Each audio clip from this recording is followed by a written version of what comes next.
Welcome into this Friday edition of the Oxford Exxon Podcast. Chase Parham and Neal McCready, Clark Ford Studio this morning, wrapping up your work week. Won't be the last time you hear from us, though. We'll have a pregame show and postgame show before and after Ole Miss and Auburn from Jordan-Hare Stadium tomorrow night, 6 o'clock for that start time. And today we're going to talk some Ole Miss Auburn with Brian Matthews of AuburnSports.com. If you're watching on our live stream, you're not going to get that portion of the show. You're going to have to actually listen to the podcast if you're watching live, but you'll be able to do that, and we'll go in with some bookends before and after Brian here on the live stream for just picking us up this morning. So the podcast brought to you every single day by the Oxford Exxon, Highway 6 West in Oxford, and for you guys, for your sweepstakes is done. Maybe you won, maybe not. We'll find out soon on that one. But if you're coming into town, take advantage of the lunch specials that are $4.99, the ribs at night, the side items, and much more.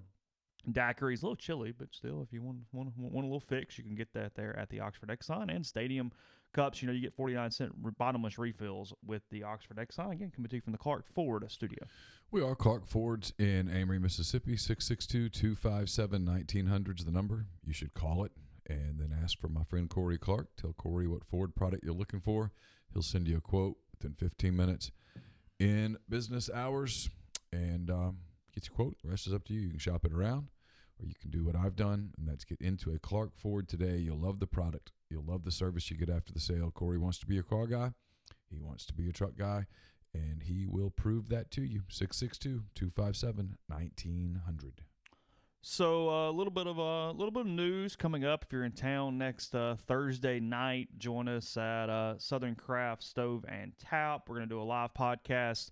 We're going to have Kermit Davis, Ole Miss men's basketball coach, joining us for sure. We're going to start around 6 o'clock for that one. And I think we have another guest booked too, but I needed one more confirmation on that. But either way, you're in for a good time. Come hang out. We got food and drink specials and more. So come on out next Thursday, 6 o'clock, Southern Craft. They're off Sisk Avenue in Oxford.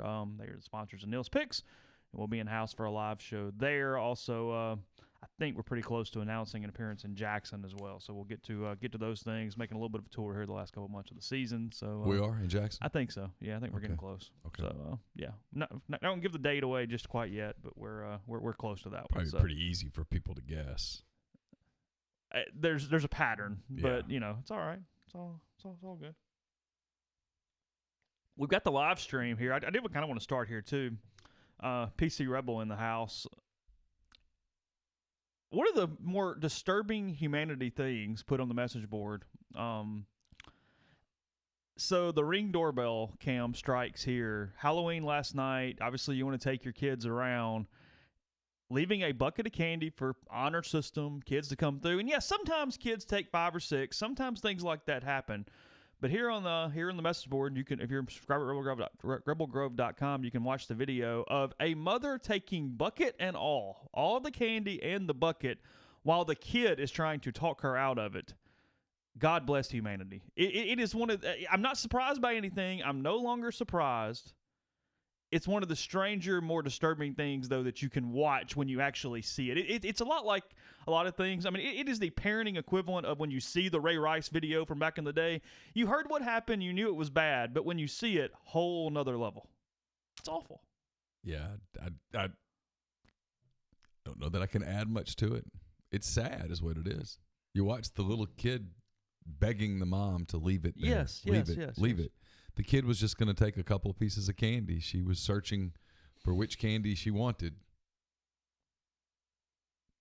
What I discovered last night with the trick-or-treating thing is I don't open up the bag. Now, I will to the little kids and let them pick. But like the big kids, you get what you get. And the other thing you hand it to them. Yes. They don't get to choose their own item. And the other thing I did with the big kids last night that ended up being fun, they'd knock on your door and you'd answer, and they just stand there and look at you. And so I just you don't get the trick or treat or anything. And so I just stood there and looked back. You're going to say the words. What if they say hello? No, they wouldn't say anything. They said hello. But you'll be fine with any salutation. Yeah, sure. I get it when it's the 3-year-old that's up there kind of looking at you like, I'm scared to death a little bit. What's up? But yeah.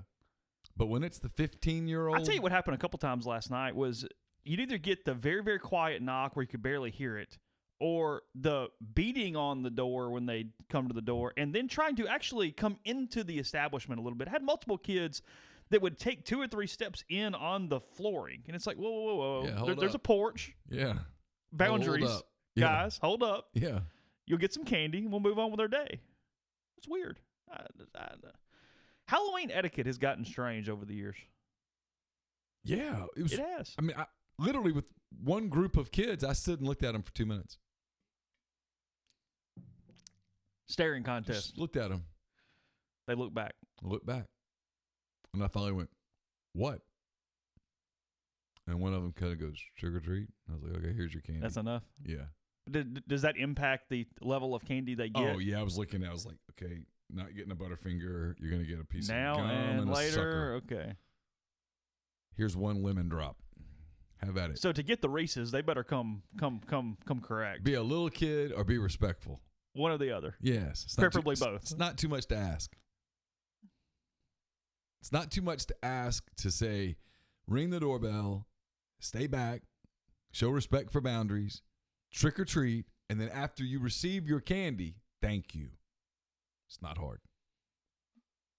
There's an etiquette if you want one of those top 10 candies we discussed Damn yesterday. right there is. There's a ranking. If you want the Twix, hey, Yeah, you better earn that Twix. Bring it. Don't show up at my house with a sweatshirt on that says Falcons or something. No. And 18-year-old kids doing that. Carly Ann made it a good bit of the neighborhood last night. She handled the cold better than I anticipated. She wanted the candy. She did accidentally face plant in front of one of the houses, but all right, we're all right, all good. She was tired this morning, not overly happy. Bed late last night. Had several of her friends over at different points. It was a big night for her, and yeah, it was a tough morning for us because of the big night for her. I'll say that. It was a little drag this morning. Campbell texted early this morning, upset that she had no sleep because she had a party last night and she had to be up at 4:15 at the morning because it's homecoming weekend in Arkansas. She had to be up at 4:15 this morning to help assemble the float and stuff they've been working on. And it was suck it up. Get tough. I don't know what to tell you. Got class at 7:30. Need to be there. That tuition payment just came out of my account. You need to be in class. No sympathy. None, zero. Suck it up. It's life. Hey, welcome to the real world. You know what? Nobody's going to give you a damn thing. Nobody feels sorry for you. It's dog eat dog. Go to class. She said, I'll have study hours later today. I don't care. We've got a pep rally and a parade. Suck it up. Also, just a quick note about that thing next Thursday night. That is the night before the opener, so it'll be your last shot to hear from Kermit prior to them taking the floor for their first game on Friday night. That's true. Just thinking about that. Arkansas State, is that correct? Arkansas State, the Red Wolves. The hated Red Wolves. Hey, oh, God. Neil's going to be wearing ULM stuff all in the arena that night, taunting the Red Wolves. Absolutely. I asked for a mini Faraway Friday just to see if we got anything good this morning because, frankly, it's Friday and we're going to talk some football with Brian Matthews in a little bit. But we'll see what we got. I actually saw a couple that I didn't hate this morning as we were stretching through. I know that's a low bar, but nonetheless. Couple of notes real quick. Sorry, Subscribe to our site, please. Subscribe to our YouTube channel, I should say. One of those is easier than the other, but both of them are very cheap. One is very free. Very free. And one's almost free. And one's almost free, frankly. Subscribe to both. I've got recruiting chicks presented by Oxford Crystal that are up on the site. They're behind the paywall. I'd love for you to subscribe and read them. Tell your friends. But they're there. And do us a favor on the YouTube channel. Hit the subscribe button. Hit the little bell to get notifications and stuff, too. That'd be awesome. I'd like for you to ring the bell, yes. Yeah, ring the bell. It's free. Kind of covered this, opened it up. Do you feel like a bus hit you after trick-or-treating in the cold last night? You know, I tell you what, it was not as cold as I was anticipating last night. I was expecting worse than it was. It was actually okay. It wasn't terrible. I mean, I know you like cold, so you're whatever. But even me, who I'm not a fan, it's not my area at all. It was not awful last night. It was okay. It was very nice, actually. I enjoyed it. And again, I went out even a long time is not a long time. I mean, you're back at the house Yeah. before it gets whatever. I mean, I went out and grilled. Now the wagon does move things because she's not having to walk. So that is extending the situation a little bit that you've got the wagon out for the proceedings. Absolutely.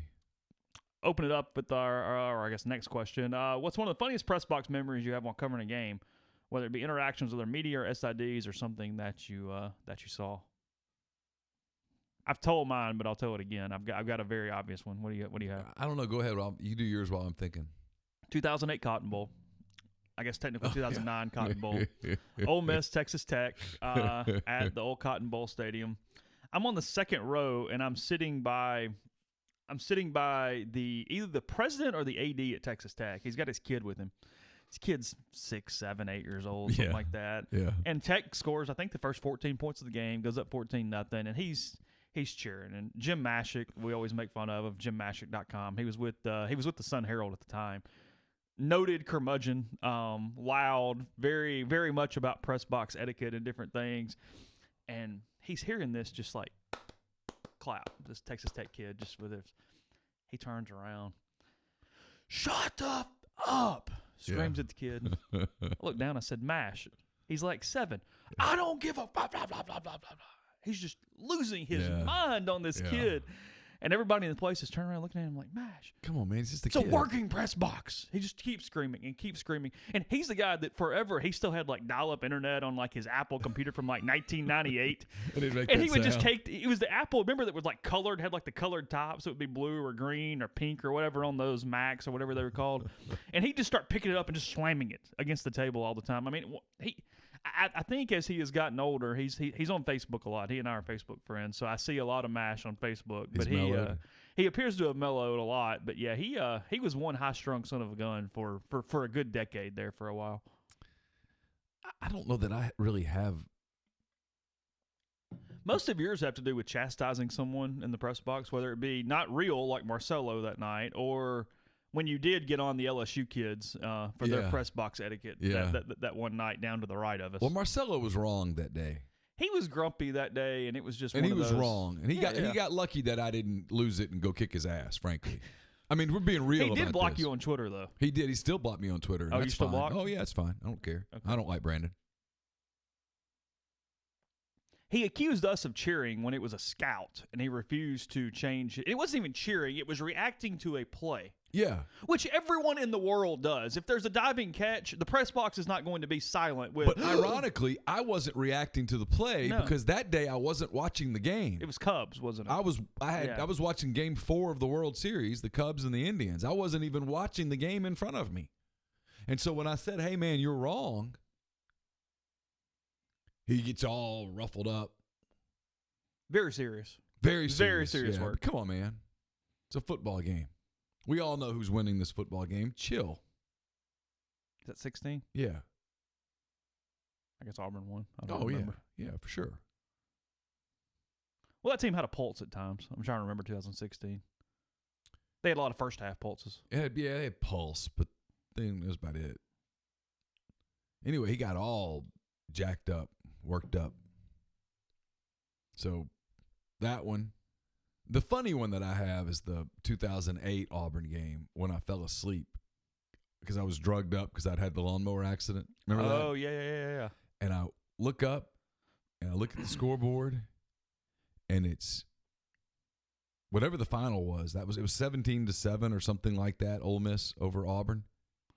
And that sounds right. Yeah, something like that. And I looked at David Brandt. There's like 6 minutes left in the game, and I said, "David, does that say fourth quarter?" And it was really bright that day, and I had sunglasses on. And I'm normally pretty quiet in the press box. I don't interact with all you clowns. And he goes, "Yeah, man, you've been really quiet today. Like, you've been weird." And I thought to myself, I've been asleep. I don't remember any. I said, "What happened?" He goes, "What do you mean?" I said, "How did it get to be 17-7? He goes, "Are you serious?" I said, "I don't remember anything." Why was that perking up? Because I said serious, and she thought I was talking to her. Oh. That's a little too much.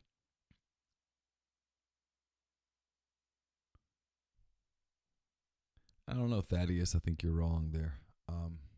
There's a lot of people that you'd be surprised. There are a lot of people in press boxes who don't really care who wins the game. KM Reb says, if you're asked to write a book about any Ole Miss season you've covered with complete access, events, coaches, players, anything, season you're choosing. Ooh. You can even do it by sport if you'd like. It's up to you. The basketball season where they went to the Sweet 16 with Marshall Henderson and all that. They didn't go to the Sweet 16. I'm sorry, where they didn't go Sweet 16. LaSalle hit the – yeah. That would actually be fascinating. Oh, a lot there now. A lot there. Maybe even the next season, Marshall's senior year, although there wasn't quite as many storylines. The story would be so easy to tell the way that you can tell stories now with Reginald Buckner, with Murphy Holloway, obviously with Marshall. I mean, you build the book around Marshall and Andy and that dynamic. But Jarvis Summers was interesting. There was a lot to that team. It was an interesting team. The football season, that would be fascinating. There's a couple of them. Depends what direction you want to go. Yeah. The one that I think would be underrated fascinating would be 2017, the interim season. So much going on behind the scenes. So much. 2011 would be the same way, to write about the chaos, where you really had access to the chaos.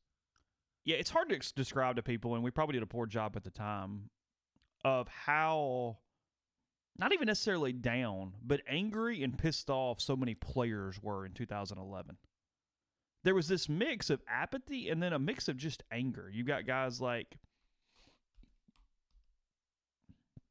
Cody Pruitt and some of those dudes, Denzel Kimdichie just trying to get out. You look at 2011. On the positive side of things, it's probably, I think 12 is potentially more interesting than 13 or 14. 15, obviously, for notable reasons, because you have names and the players and those types of things. 2008, frankly, might be my pick. We mentioned 2008.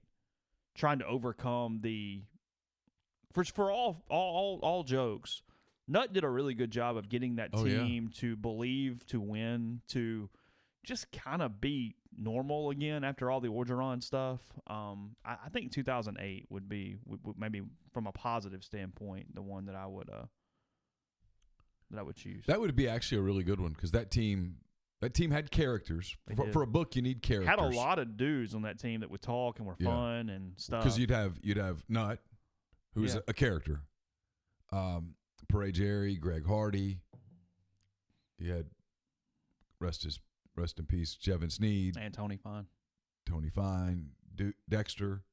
All those defensive guys were good. I mean, you're talking about Ashley Palmer and Cornell. Jonathan Cornell and Cassius Vaughn and Marche Green. And it was a good team. Kendrick Lewis. Mm-hmm. Mike Wallace. Greg Hardy.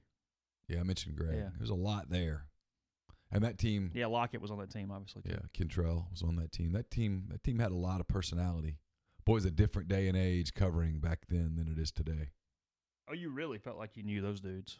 You did. It was fun. Yeah, they knew our names. There was a fun part of that team. They knew our names. Yeah. I don't think the kids now know our names. Do you not? No. I really don't. Baseball's 14 or 18, depending on which one you want to do. Yeah. No, it's not. It's 9. What was 9? I don't remember. Evan Button. Oh, yeah. It's 9. Yeah. Because that was also the year that Mike, maybe more so than any other year, felt the inevitability of the kind of the loss late because of the super regional losses in 5, 6, and 7. And then in 2008, they get up to number 2 in the country, and then they end up at 3 seed in Coral Gables and just never really put it together throughout most of the year. He hires Brian Kane in the offseason, trying to fix him mentally. There was a lot going on, and then you've got Drew and all that special stuff, and then it falls apart all of a sudden. Yeah, it's I can 9. see that. That would be a good book. Yeah, I think 9's the one because there's so many interesting things to that because, and this is not picking on Evan. There are a lot of things lost that game, including some coaching decisions and some pitching decisions and a lot of things. It's never one play. No, that inning was and in the 9th inning they had bases loaded with 1 out, didn't score. Against LSU, and I've told this, Tim Ferguson was playing second base, and Biddle was in the game, and Ferguson made an error, booted something or whatever.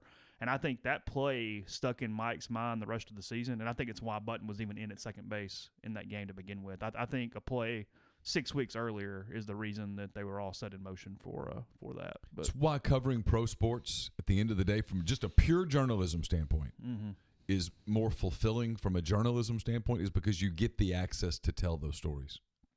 Yeah.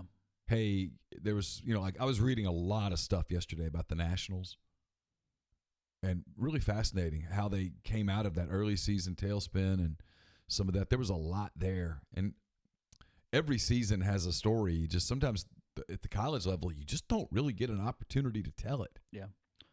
Well, for the podcast, we'll go to Brian Matthews in 1 second. Before we do that, I'll tell you about Community Mortgage, Oxford, Memphis, Soto County, and Chattanooga. Underwriting processing is done in Memphis. So getting local underwriting understands your market, a leader in condo financing, the float down option, and with rates as low. It's been in about 2 years. Good time to talk to Jason. That's 662-234-2704 or JLOWE at communitymtg.com. We're also brought to you by Splinter Creek. It's a gated conservation community located 8 miles southwest of Oxford, about 75 minutes from the Memphis airport. SplinterCreekMS.com. If you're thinking about moving to Oxford, retiring to Oxford, highly suggest you give Tom Smith Land and Home a call. Set up a tour, 601-898-2772. They've been featured in Garden and Gun, Architectural Digest, Southern Living, and more. It's just a beautiful land, 34 lakefront lots ranging in size from 2 to 25 acres, 650 acres of lakes, pine, and hardwood forest. The lakes are kind of the main streaks of Splinter Creek. They're built for swimming, quiet boating, and fishing. They're professionally managed monthly by American Sportfish, and the lakes are stocked with copper-nosed bluegill, brim, and largemouth bass. You really need to check them out. It's, again, SplinterCreekMS.com. We're also brought to you by Blue Delta Jeans. Blue Delta Jeans is rolling out a very special limited run edition of jeans made with fabric from the Cone Denim White Oak Mill in Greensboro, North Carolina. In 2017, after more than 110 years of continuous production, Cone Denim closed the doors of the White Oak Mill. At its peak, White Oak was the world's largest denim plant, employing more than 2,500 workers. To celebrate and preserve this iconic American-made textile brand, Blue Delta is announcing a limited run of 30 jeans made with fabric secured at the closing of the mill. This offer is available to Blue Delta customers with patterns on file. To learn more, slide into their DMs on Instagram and Twitter at Blue Delta Jeans or email info at bluedeltajeans.com. And as always, the Blue Delta team is on the road this week. Atlanta, Chattanooga, Little Rock among the stops. And on Saturday, they will be in Houston, Texas at the Houston chapter of the Ole Miss Alumni Association at Bungalow Heights for their Ole Miss football watch party. Everybody who attends will have a chance to win a signed baseball from Ole Miss great David DeLucci. So come on out for a great time and get measured for some Blue Delta jeans. And Dead Soxy, just like you, is disappointed in the Rebel season, but that doesn't mean you have to lose in your battle against It's cracking me up every day. I don't know. I know it does. Unlike their beloved Rebels, they don't lose. With their patented technology to prevent both crew and no-show socks from slipping to their custom sock design program, Dead Soxy is always winning. So kickstart some positive vibes into your wardrobe. Head over to deadsoxy.com, DEADSOXY.com. Enter the code Rebel Grove at checkout for 30% off your entire order. And as always, stay soxy. So now we'll go to Brian Matthews, and we'll be back in a second with the rest of the podcast.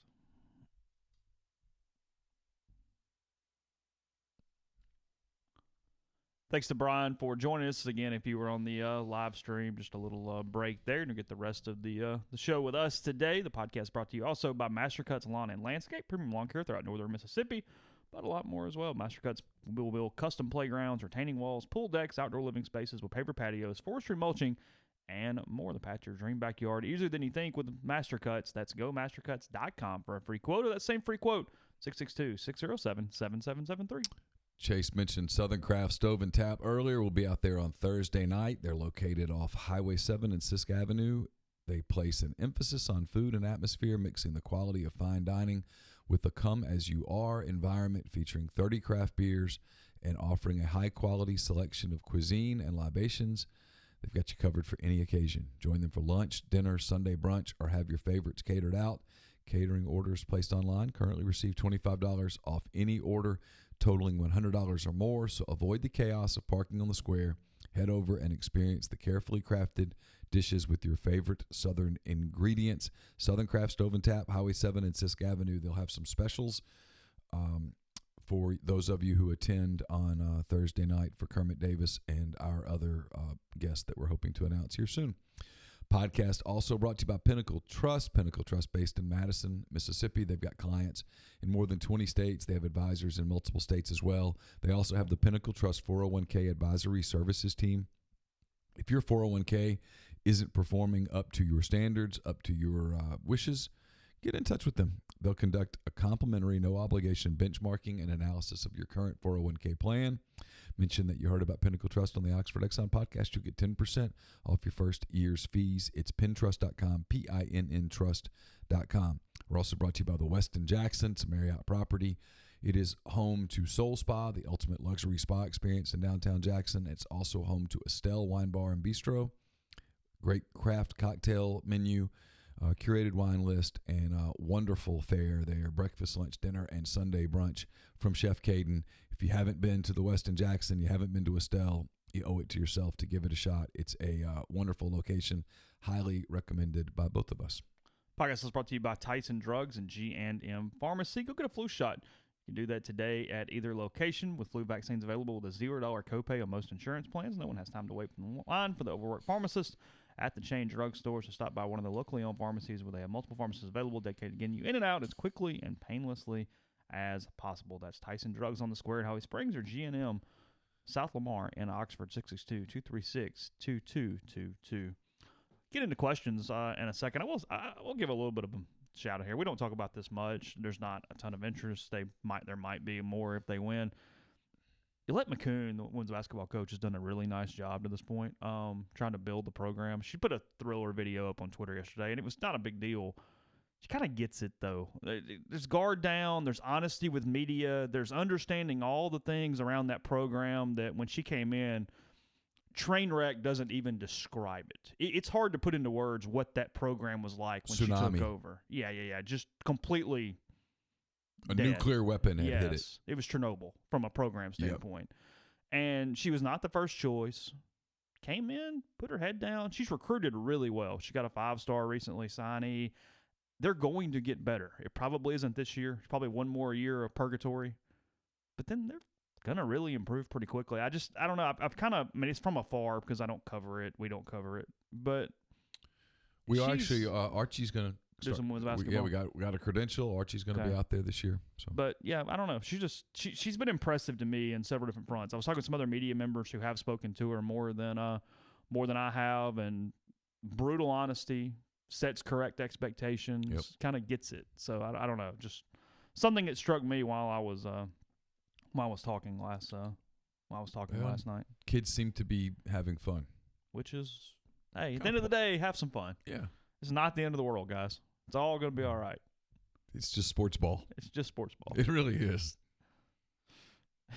It really is. I mean, it's just sports ball. I'll pick some costume winners from our Halloween costume contest later today. I think I know the winner. I think I have second place.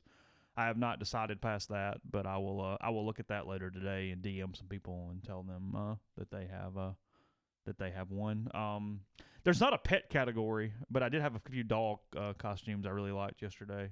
We might throw something in just for the heck of it with a pet category. I don't feel like a pet can win, but I do admire the effort. I do. Yeah, a child should win. I do appreciate We can throw some. I've got some stuff over here. We can throw some pets. Yeah, sure. The Lab or whatever it was dressed up as the UPS man last night was pretty good. I had some favorites. I need to send Gabe an apology because I keep forgetting about it till every year when I'm like, hey, I stole this from Gabe, and I tag him. And then I look back throughout the day and went, God, Gabe got 150 Halloween costumes from Mississippi people. And he's trying to judge his own competition. Yeah. So I'm just clouding his timeline with people who are not eligible for the Power Mizzou contest. And so he gets confused. Probably so. So I need to stop doing that. I need to quit mentioning Gabe in my deal. But oh gosh. Anyway, all right. Let's get into something else. What do I have here? This is kind of lucky. I mean, it's not really more common than anything else. How lucky is that Alabama is starting a backup quarterback for the first time since Saban took over last week against Arkansas. Look at Ole Miss since 16 and all the things they've been through. Saban has not had to deal with a backup quarterback until now. Yeah, that's true. I hadn't thought about that. That is incredibly fortunate. It is. It tells you how good their offensive line's been over the years. It also tells you that they don't run their quarterbacks That's much. where I was, yeah. Tua is the first one that's a runner, really, and he's the one to get hurt. I mean, I guess Jalen danced around a little bit, but he stayed in the pocket most of the time. Yeah, he wasn't a runner like Tua wants to be. That's a good point. Sometimes, look, luck is a big part of sports ball. We talked about this yesterday. You and I just talking. I was reading something about the Astros. They've assembled this team that's won 100 and something games 5 years in a row. One title. All you Braves fans out there, you know what I'm talking about. The Braves dominated sports ball for 15 years. One title. One title. The Dodgers have had this incredible run for 5 years. No titles. And enjoy the windows because when they close, you just don't know. Yeah. What are the Braves right now? They haven't won a series since 2001. I think it's been almost 20 years since they've won a series. It's just so hard to win. To win the whole thing, to do the final deal. This is the one that's going to pop Houston for a long time, it feels like. Yeah. The way they've got to rechannel everything in the offseason. And Garrett Cole's out the door. And yeah. And no offense, because like you said, the Nationals have been a really good baseball team for a long time. But there is also you lost to the Nationals. You know what I mean? There is sort of a thing there. I don't know. But, I mean, they were dang good. And maybe as time goes on, how impressed you have to be with the Nationals' entire run. You beat a Cardinals team that wasn't a great team, but they know how to win in the postseason, a team that always is a very, very tough out. And then you go L.A., Houston to close that thing off, winning all 4 games in Houston. It's about as tough of a road as it's been in baseball for a team to win the whole thing. Oh, there's no doubt. Shows you the couple things. They're an older team. They were a mature team. I was reading a lot about them yesterday. They were 50 games in, 60 games in. Their front office was having to think about, okay, what do we do? Mm-hmm. You know, if we can't keep Anthony Rendon and we're not going to make the playoffs, do we need to move him? Get something for him? They got it because they got burned on Bryce Harper. Everybody makes the Bryce Harper jokes now. It's easy to do it now. They didn't get anything for Bryce Harper. Had a deal worked out, ironically, to send Bryce Harper to Houston last year at the deadline, and then ownership, fans might turn on us. Ownership gagged. They weren't going to gag on Rendon. They were going to move him. The dogs are in the wall behind you. Yeah. I think they're chewing, fighting, no telling. I imagine I'll walk in there. It'll be a destruction zone. I don't have a guess on enrollment numbers. Down. I don't know. I mean, I've heard numbers, but I don't. I hate to say that, and they're not right. Yeah, I agree. Especially with some of the mood that people have over there towards me. I don't need to be wrong. Not a Christmas card list. I think it's safe to say, if there is, there's like another substance in it or something. I think it's safe to say that I will not be getting a Christmas card from the Ole Miss administration. You don't? I think that's fair guess. You're off the mailing list? I would think I'm not only off the mailing list, but like I even think like if Caroline were to apply there, it might get flagged. Oh, shut up. It's bad. That relationship. You would say tumultuous right now? I would say that my relationship with the chancellor's office is likely tumultuous.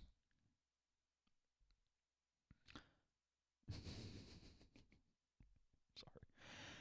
By the Big Tree asks, you talk a lot about attendance this season, but what's the attendance for the SEMO game to open the home schedule next year, and does the outcome of the Baylor game dictate that? The first game is always on steroids. I never think the first game is going to be awful. Yeah, and you know, to really answer that question right now, you have to know a lot of other things. Yeah. What happens in this last 4-game stretch? What does the staff look like? And I wrote this already on rebelgrove.com. My guess as of today is, and I think you agree, I get this question a bunch, which is, What do you think? Do you think Matt Luke survives for next season? Right now, I do. I absolutely do. I think Matt Luke is the coach at Ole Miss in 2020. Well, it's one as thing of we today. don't talk about, and I get there's offset clauses. We always talk about Matt's contract. A lot of assistants are on multi-year deals too. It's not just Matt that you're buying out if you're firing everybody and cleaning house. It's Right. everybody. Instead of saying, hey, it's $6 million, no, it's into the teens because you're having to do a lot of stuff. So, we talked to Brian Matthews. If you're listening to the podcast, you heard it a second ago. Gus has got this huge buyout. The staff pushes it close to $30 million. Ole Miss's staff pushes it well into the teens. That's not even hiring somebody else. I mean, fiscally. And here's where we come back full circle. And I know some want to do this at the moment. We can. It's why you and I disagree a little bit because I get the cutthroat. But unless we are changing some buyout languages, you cannot roll Matt Luke over. Fiscally, it would be an irresponsibility at this point. At some point, you've got to get the money off the books. My only suggestion, if you're going to do that, is that you keep that part of it somehow, some way, private, at least through signing day. You redo the contract and you go, hey, here's your 4-year extension, but the buyout's coming down. And Right. no offense, Matt, where are you going? Right. No, you're It's right. what we're doing. You're right. And it's where you have to say, and unless you want to I'm protecting your recruiting. I'm doing yeah. everything public, whatever. But that buyout has got to come down. Right. Frankly, Ole Miss administratively and fiscally right now shouldn't have a buyout that large no matter whom the coach is. No, it's time for some people to have – but this is a challenge over there. It's time for some people over there to have some honest conversations with one another where you look at a person in the eye and say, you've got to win next year. Because we're not selling tickets. Mm-hmm. People are pissed. And if you don't win next year, it's nothing personal, but we've got to move on and we've got to lower this buyout number. So if you're not willing to do that, quite frankly, we're moving the timetable up. That's where you're right. And then you got to say, but we'll put out the release that says we rolled you over. Yeah, sure, and made whatever. it a 4-year deal that's because fine. I know that if we don't do that, we are slitting your recruiting throat. I have no problem about that. And like I said, it's not even about Matt. It's any coach at Ole Miss right now. These buyouts are too big given Ole Miss's fiscal situation, my opinion. I think it's putting you at a really weird spot. If you keep everything status quo and roll over again, well, it's just Groundhog Day. You're doing the same thing with the same problem financially next year. Yeah, no, there's no doubt. I'm with you. I just think you've got to nuance it, and that's going to require And frankly, Keith, by not extending Mike in the spring, that's what he effectively did. Not only from a PR standpoint, he lowered the buyout number. Well, and the other thing that Keith did by doing that, and you and I talked about this, if Keith gets the permanent job, he has no choice but to do the exact same thing with Matt Luke. No choice. Because Mike Bianco got within 8 innings of Omaha. And if this team goes 4-8, 5-7, he can't roll it over and keep the buyout the same. It's not consistent. You've got to be consistent. People are upset at us for taking pauses. We're pausing to think, and I take a lot of pauses. They say it slows it down. Question here from Levi275. Neil said in the mailbag he could bench 250 once. I'd have no prayer of that. I have no idea what it would be, but no shot in the world. I don't think I could get 2 plates up once. I think I could do 250. I did 225 3 times about 2 months ago, and I've been lifting since. Yeah, so I think I could do it. No shot. But I don't really want to do it. That's not my goal. My goal is not to get. I can jog in a straight line for a long time. I don't know. I wish I could.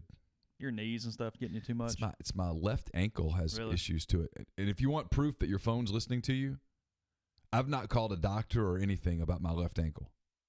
It's been super tight to the point where I've complained about it a little bit in conversations with people. Sure. And all of a sudden, ankle arthritis ads pop up on different feeds and such. Well, that's a little weird. They're listening to you. Everybody's listening. You're getting a little paranoid after this Edward Snowden thing. I'm not even paranoid. Week. I know it's happening. They're listening. If you have a phone conversation, it's being listened to. I told you with Alexa in the kitchen, I can mention anything being out of in the refrigerator or anything grocery list item, and all of a sudden Amazon's throwing that product at me There you go. whenever I log in. Yeah, you think Alexa's your friend? She's the man. Alexa, it's 1984 all over again. Alexa is conspiring against your bank account. Yeah, it's gotten really a little too automated for me. Even for me, who I'm not scared of the technology stuff at all. It doesn't bug me. I don't care. Right. I feel like I'm a pretty boring human, so have at it, whatever. Oh I yeah, don't care. yeah. I'm boring. I mean, if they're focused in on me, what a boring existence. I mean, that's the thing. They're very detailed if they're really worried about us at this point. Yeah. There's a lot of other stuff out there that they probably could be. If they're keeping a file on me, that is one boring file. Whoever's assigned to you is going, oh my God, do something. Yeah. Still a library book or something. Just give us. Yeah. Commit some sort of crime, please. What do you think the mood's going to be like Saturday night on hand race, guys? Well, if Brian Matthews is right, it's going to be a frustrated deal because they would have lost another close game. Another chance to. I don't think Auburn's going to go crazy offensively. I just don't know how Ole Miss scores enough to win. Maybe I'm wrong. I just don't say. That feels like one of the bigger mismatches that Ole Miss has had this season from a side of the ball to side of the ball standpoint. Just to clarify, you don't think Ole Miss scores enough to win? Right. I worry about Ole Miss offensively in this game to score enough. Barring big plays and Ely and Plumlee just getting loose and running by everyone. So to answer your question, we're going to be talking about quarterbacks. We're going to be talking about the program as a whole, big picture, all that stuff. Speaking of Groundhog Day, we're going to talk about the same things we've been talking about. It's going to be the same show we've done a couple times now. We haven't done a winning show yet. I didn't think about that. And then next week, when they play New Mexico State, we're going to be doing a show about... That doesn't count as a winning show. We're going to be doing a show about attendance. A lot of attendance. You think that's what we're going to be doing next week? Well, and we'll be following the end of LSU, Alabama.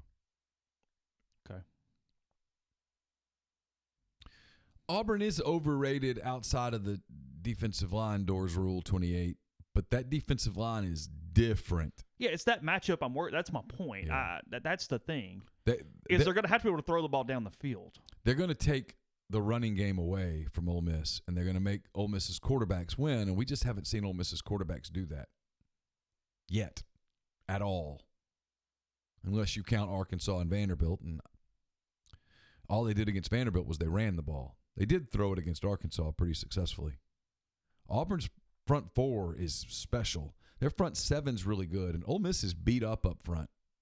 They're thin, and they're beat up.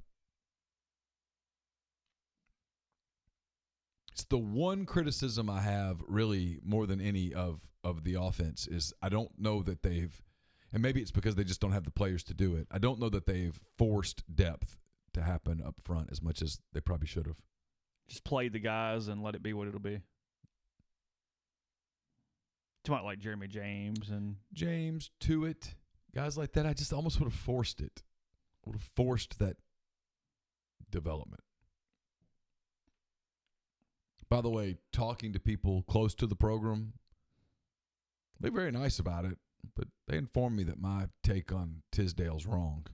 That he was not going to play. That he just was not going to play. That if anything, going into the spring, assuming everybody had stayed, he was in real danger. They had a numbers problem. He was in real danger of slipping to fourth behind Kincaid Dent. And it's such an easy conversation because, like Brian Matthews said, I mean, Auburn's freaking out over there, and that at least was their number 2 quarterback. Yeah. He was their backup. But listen, whether you like the transfer portal or hate the transfer portal or are ambivalent towards the transfer portal is real. It is a big part of college football today, and it is certainly a huge part of quarterbacks. Quarterbacks are just It's created a system where there's never going to be quarterback depth anywhere. Yeah. Quarterbacks are just not going to hang around much. Seasons will hinge on simply your starting quarterback staying healthy. Yes. Period. That's it. Especially for teams that recruit pretty well and have multiple 4-star quarterbacks on their roster. Yeah. Well, look, we've talked about this. It's important being repetitive, but look around the country. You see it. Mm-hmm. Quarterbacks, Justin Fields got passed over. Yeah. Jacob Eason passed over. Joe Burrow passed over. Mm-hmm. The Mac Joneses of the world are few and far between. I mean, he's the outlier. I'm going to guess that he just has had a great experience in Tuscaloosa. Well, because when Tua leaves, he's still competing with Bear Bryant's grandson and Tua's little brother. Yeah. I think he's just had a great experience. I don't know I don't know anything about him really. He always answered the phone. That's what I remember from him. Yeah. I talked to him probably 5 or 6 times. He always answered the phone. An incredibly nice kid. And I'm going to take a stab that his girlfriend is a smoke show. Where's that coming from? I'm just telling you, when people say, why would he stay? I bet you we're in that ballpark. Don't want to know. I'm not going to go stalk it out. I think that's creepy, and I'm not going to do it. But I'd bet you money. It's a good time to tell you about Visit Oxford. VisitOxfordMS.com is the website. Go to the events page. Find out what else is going on this first week of November. You got Our Team, Our Town Watch Party, 8 to 5 tomorrow at the Powerhouse. You got a South Talks lecture today at the Tupelo Room of the Bernard Observatory. The Oxford Makers Market is on the courthouse lawn November 2nd, as well as many other things, including Beat the Cat coming to the Ford Center at 10:30 on Saturday morning. They're going to hit a cat? Pete the Cat. Oh, Pete the Cat. I thought you said beat the cat. I was like, man. That's rough. Got some alternative entertainment going on at the Rough. Ford Center this weekend. I actually think Carly-Ann's going to that tomorrow. But anyway, a lot of stuff going on. Visit OxfordMS.com/events, bookmark it, and find out what's going on in Oxford every single week. Podcast also brought to you by John Edwards of Regency Travel Incorporated. If you just need to get away and you want it to be memorable, you want it to be a trip that you'll remember for a long time, let John Edwards do some work for you. He's been in the travel business for a long time, traveled the globe for 37 years before he even got into the business. He knows the extra attention that's needed to make a special trip one that creates a lifetime of unique memories. So what you do is you get in touch with him, you give him some parameters, you give him a budget, and let him give you options. And no, you don't have to live anywhere near Memphis to take advantage of his services. 901-494-3387 or send him an email, jedwards@regencytravel.net. First-time clients can save $50 off their first booked trip just by telling John you heard about Regency Travel on the podcast. We're also brought to you by Grenada Nissan. If you're in the market for a Nissan vehicle, Grenada Nissan's the place to go. They've got a complete selection of new and previously owned Nissan vehicles, great lease deals as well. Get in touch with them at GrenadaNissanUSA.com. We're brought to you by Harry Alexander. Harry is an Oxford-based RE/MAX Legacy Realty agent, big part of Savannah Square. If you're coming up next weekend and you want to, you're coming up for basketball, you're coming up for our live show on Thursday, football, all of that stuff, you want to take a look at Savannah Square, you should, SavannahSquareOxford.com. Then get in touch with Harry, 662-801-5621. You can check out some of the different homes that are in different stages of development and also look at the model home at 215 William Street. And we're brought to you by Oxford University Bank, OUB, locally owned and operated right here in Oxford. When you deposit money at OUB, that money and the vast majority of the bank's profits go right back into the Oxford community. OUB gives you the comfort of home, all the benefits the big mega banks provide, all the technology and products you can want, all with a personal touch. And when you call OUB, you can speak directly with a live person. You don't have to wait 10 minutes. You don't have to push a bunch of buttons. You get a person right there to help you. They've got Kasasa. It's the absolute best cash checking account, pays customers 2.5% interest on their balances up to $50,000 and refunds ATM fees nationwide. And they also have a commercial checking account now paying 1% interest as long as you keep $10,000 in the account. Comes with fully interactive online banking. To learn more, go to liveoxfordbankoxford.com or call 662-234-6668. OUB is FDIC insured. Just mentioned on the live stream, Chad, decent point. I was looking at, we obviously know Elijah Moore leading with receptions. He has 49 this season. The number that I would have been wrong, I thought, and now a lot of this is the passing game, the offense, the way things have shaken out. Mingo only having 9 catches so far is a heck of a stat. I don't know whether Drummond's got 11, Cooley's got 10, and no one else is in double figures. Mingo's got 9. Ely has 9, Pellerin has 9, Phillips has 8, Gregory 6, Sanders, who's been banged up all year, 6, Connor, Jaden Jackson 4 and 2, and then a bunch of 2s. Miles Battle 2 catches. You wonder how much of that is just young guys, how much of that is the multiple quarterback thing, how much of that is the move to such a run-oriented offense, how much of it is talent. I don't know. A lot there. There is no second option. I mean, in the quarterback's defense, there is no second option right now. Maybe they're causing some of that. I don't know. I'm not an offensive guru. But there is no second option. Supposed to be Braylon Sanders, and he just has not been healthy. The hamstrings. It's tied him up all season. All season, as hamstrings typically do. Yeah, that's not a surprise. But just can't get him the ball. Ely does not have enough carries. I mean, there's just some weird stats right now as it pertains to Ole Miss offensively. Yeah. Well, I mean, yes. Jay Tate was talking on G-Pits about Ole Miss, talking about how impressed he's been with the defense and unimpressed he's been with the offense. Some of it may be just that they're not good enough up front to do some of the things in the passing game that they want to do. We knew that was going to be a problem.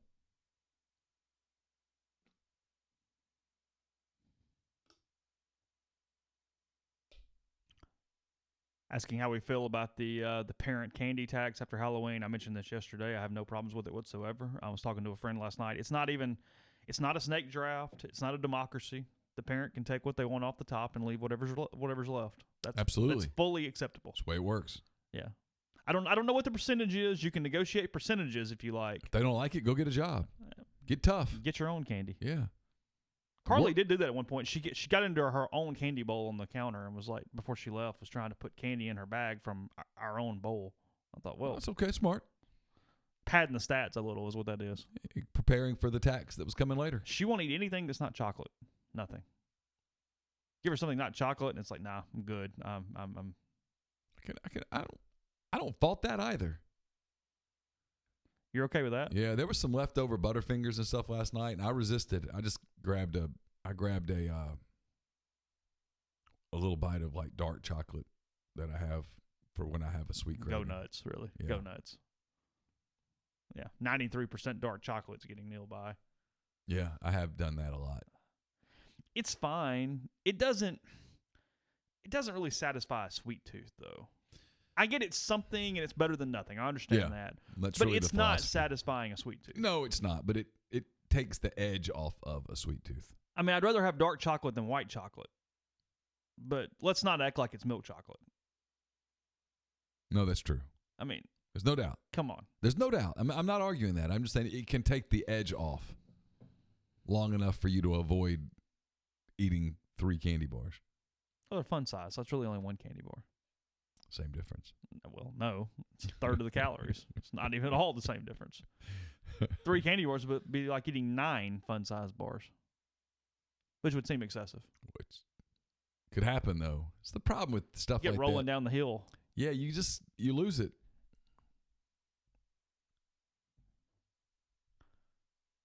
Sticking with last couple things here. Sticking with your score tomorrow night. I think it's just too much for the Rebels. Brian gave me cause for pause, if you will, but he gave me pause on my final score. Not necessarily that the game was in doubt. Does that make sense? I think it could be a lower scoring, uglier game than maybe I was thinking 2 days ago. I just don't think Ole Miss wins this game. Now, I will say this. I covered Auburn long enough to know what he's talking about. They are a program that is prone to a stinker, as he called it, more so than some of the others. Like the Tennessee game a year ago, I can remember covering an Arkansas-Auburn game where Auburn was a heavy favorite, and Arkansas not only beat them, but beat the hell out of them right there at Jordan-Hare. But I think usually those stinkers happen in 11 a.m. games. They don't typically happen in the night games. I think they'll be okay.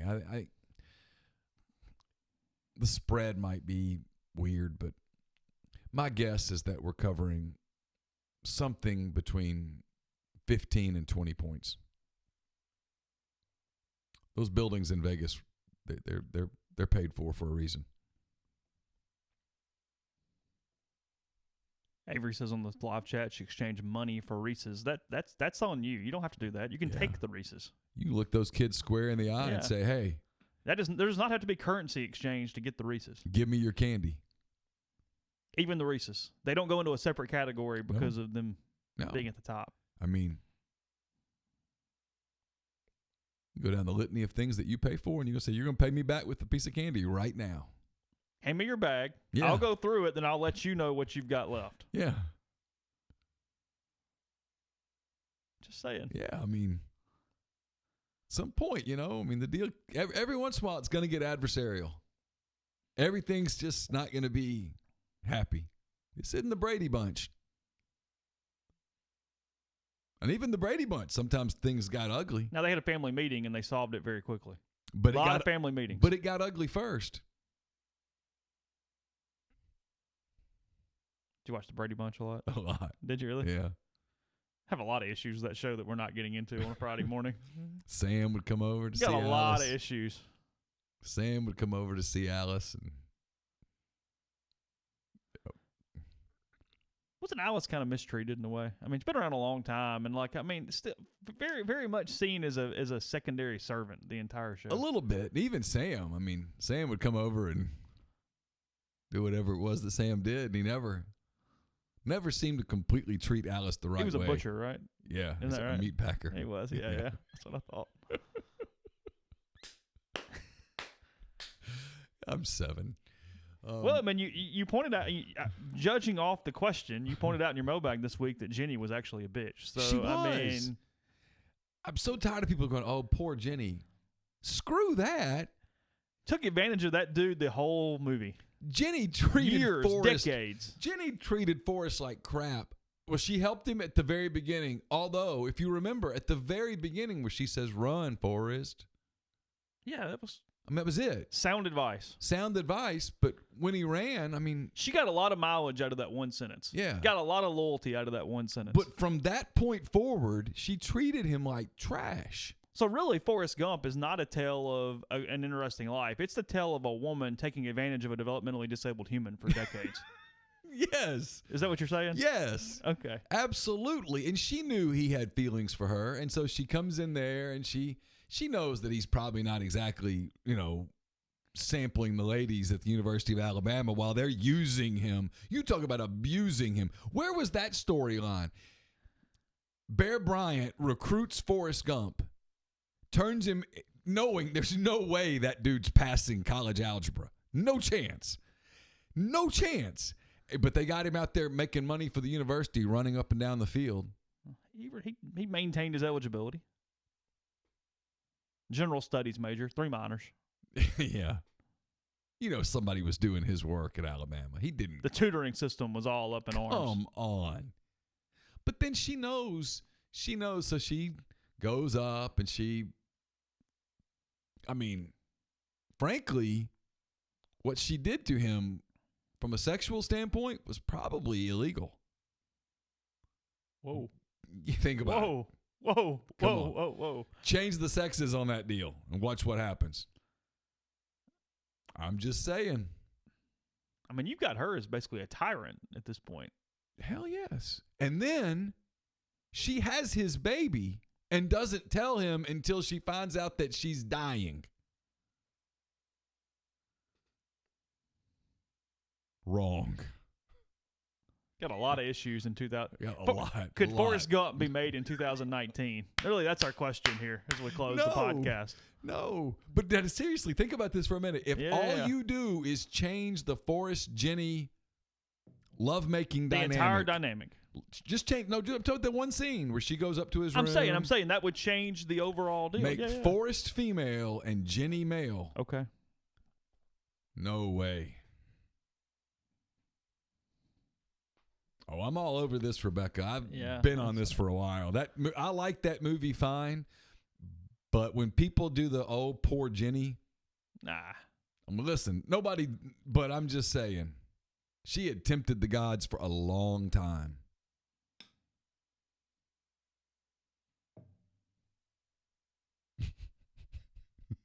I got nothing. At this point. All right. Appreciate Brian for his time today. We've covered a lot on this here Potato Log podcast, closing your week. Hand raise guys tomorrow, probably around 5:15 as a guest for the pregame show, and then we'll be back taking your calls after it's over between the Tigers and the Rebels from Jordan-Hare Stadium. So have a good weekend. Talk to you tomorrow, hopefully with libations in hand for you guys, because frankly that makes it a little more entertaining for us. So we'll see you next Thursday for a live show, and we'll talk to you again tomorrow. Take care.